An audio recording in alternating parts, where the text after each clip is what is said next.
Baik, Assalamualaikum warahmatullahi wabarakatuh. Perkenalkan, nama saya Ivan Hidayat, NIM 19 dari kelas EPPB.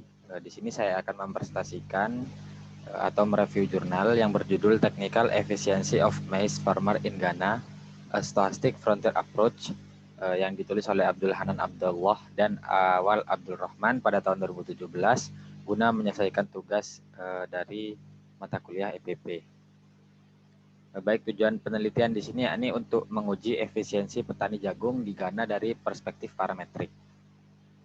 Nah, metode penelitian di sini itu terbagi menjadi dua. Yang pertama yakni metode non-parametrik dan metode parametrik. Untuk metode non-parametrik di sini biasanya menggunakan DEA atau Data Envelopment Analysis, sedangkan untuk parametrik di sini ada 3, fungsi produksi Cobb-Douglas, fungsi produksi translog, dan elastisitas substitusi yang konstan. Nah, sedangkan pada jurnal kali ini, jurnal yang digunakan atau jurnal yang direview menggunakan pendekatan parametrik yaitu Frontier Stochastic Approach atau FSH Cobb-Douglas.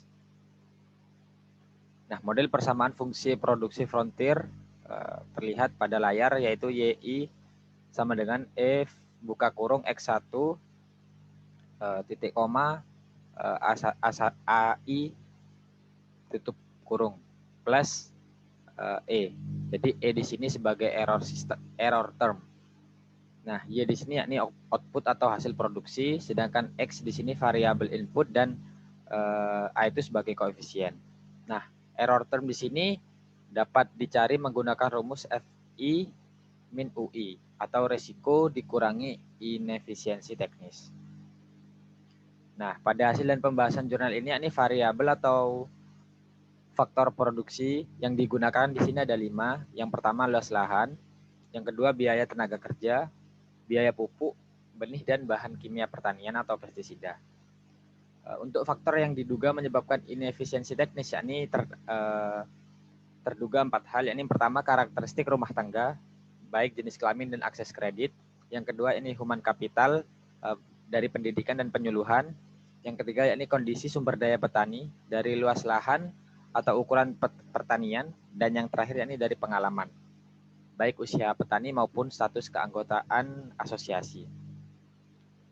Nah, di sini dari MLE Estimate for Stochastic Production Function dari fungsi produksi Cobb-Douglas yang ada di layar ini Y sama dengan 4.740 ditambah 0,319 luas lahan tambah 0,174 biaya tenaga kerja dan seterusnya.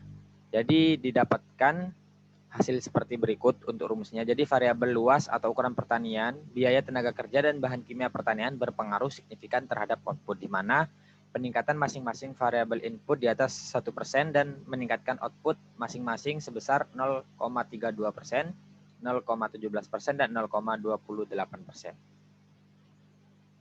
Nah, pada taraf kesalahan 5%, variabel jenis kelamin, usia, pendidikan, ukuran lahan secara positif berpengaruh signifikan terhadap efisiensi teknis petani. Rumah tangga yang dikepalai oleh laki-laki memiliki efisiensi teknis lebih tinggi daripada yang dikepalai oleh perempuan. Nah, petani dengan usia yang lebih tua memiliki efisiensi teknis lebih tinggi daripada petani muda. Petani dengan tingkat pendidikan yang tinggi memiliki efisiensi teknis lebih tinggi daripada petani dengan tingkat pendidikan yang rendah. Petani dengan luas lahan yang besar memiliki tingkat efisiensi lebih tinggi daripada petani dengan luas lahan yang sempit. Petani yang menjadi atau petani yang mendapatkan penyuluhan memiliki efisiensi teknis lebih tinggi daripada petani yang tidak mendapatkan penyuluhan. Dan petani yang mempunyai akses kredit memiliki tingkat efisiensi lebih tinggi daripada petani yang tidak memiliki akses kredit. Nah, sedangkan pada taraf kesalahan 10%, variabel keanggotaan asosiasi berpengaruh secara positif dan signifikan terhadap efisiensi teknis petani, yang mana petani yang menjadi anggota asosiasi memiliki efisiensi teknis lebih tinggi daripada petani yang tidak memiliki anggota asosiasi. Nah, sedangkan untuk rentang efisiensi di sini terdapat 6, yakni kurang dari 0,5 di antara 0,51 sampai 0,6, di antara 0,6 sampai 0,7 dan seterusnya. Untuk yang kurang dari 0,5 di sini sebanyak 187 orang dengan persentase 43,1%. Sedangkan untuk rentang yang kedua di sini sebanyak 58 orang dengan persentase 13,4%. Untuk rentang 0,6 sampai 0,7 yakni 68 orang dengan persentase 15,7%. Yang keempat ya di sini 0,7 sampai 0,8 dengan total petani 74 orang dengan persentase 17%. Untuk rentang 0,8 sampai 0,9 sebanyak 42 orang dengan persentase 9,7%. Dan yang terakhir dari rentang 0,9 sampai 1 sebanyak 5 petani dengan persentase 1,2%. Cukup sekian persentase yang dapat saya paparkan. Kurang lebihnya mohon dimaafkan. Apabila terdapat kesalahan mohon dimaafkan. Wassalamualaikum warahmatullahi wabarakatuh.